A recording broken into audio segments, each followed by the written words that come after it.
Breakfast Show with Ian Sky on BBC Radio Derby. Well, if you were listening yesterday morning, you heard us discuss whether there's any potential for jihadist radicalisation to take place here in Derby, in Derbyshire.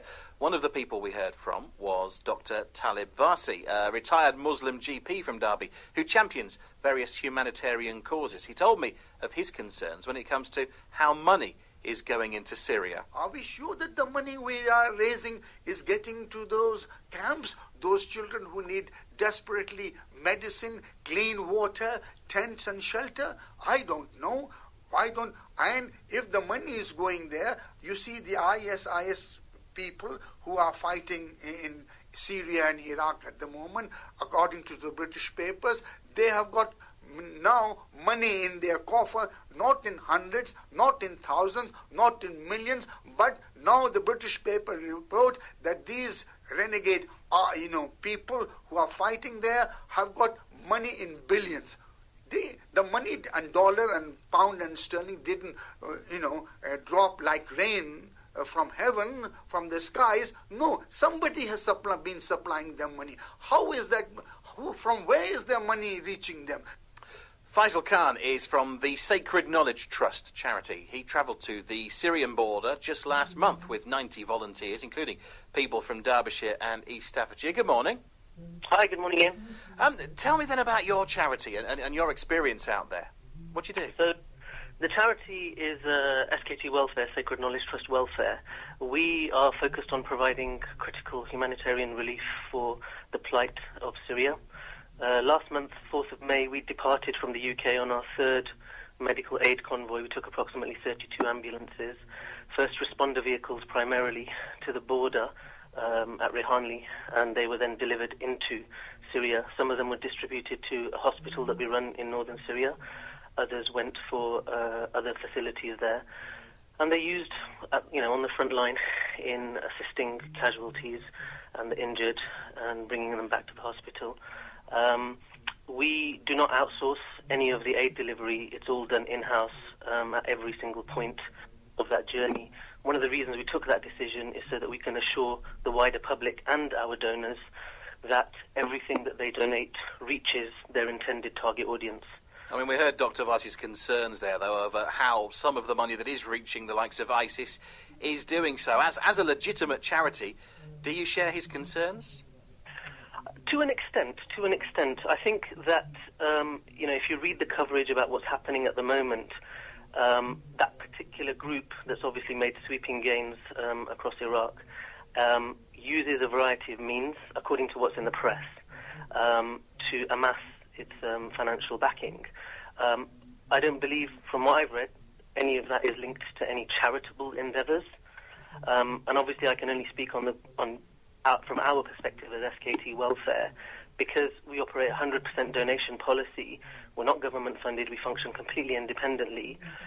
We try to evidence where those donations reach. And in fact, if you were to go on our YouTube channel or some of our other social media, you would see regular footage of the activity that we're doing. We have a team within Syria, so you can see exactly where this aid is reaching. Some of the issues that some of the larger players face is that they can only track their donations and aid supplies to dispatch, and they can't actually evidence distribution because it goes into hands outside of theirs. We don't have that restraint. I understand there's actually some quite stringent measures charities like yours have to go through before you can even get as far as the border with aid. Yeah, absolutely. And, that you have to work with a number of different bodies. What we do is very transparent. Again, if you were to go on our website, you would see some press releases alluding to some of this process and referring to some of the measures that we take to ensure that we, undertake due diligence to make sure that, we have a very mature perspective in terms of the responsibility the charity towards the public, to the British people, to the Syrians and our donor base. We don't ever lose sight of that, because ultimately our reputation stands and falls on whether we can deliver that aid into the most pressing areas. There is concern, of course, not only about how money finds its way into places like Syria, but also individuals. Is there any risk of charity volunteers going out to such a place with maybe the best of intentions, but ending up supporting extremists there? So again, if you look at some of the press concerns that they've raised, particularly in the last few months.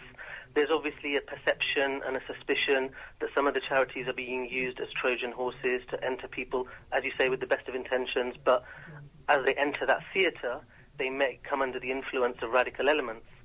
So, again, if you were to look at one of our recent press releases, we tackled this head-on. We decided to take a proactive approach in fielding some of these questions. So we issued a press release and FAQs. So what do you do to try and prevent that happening?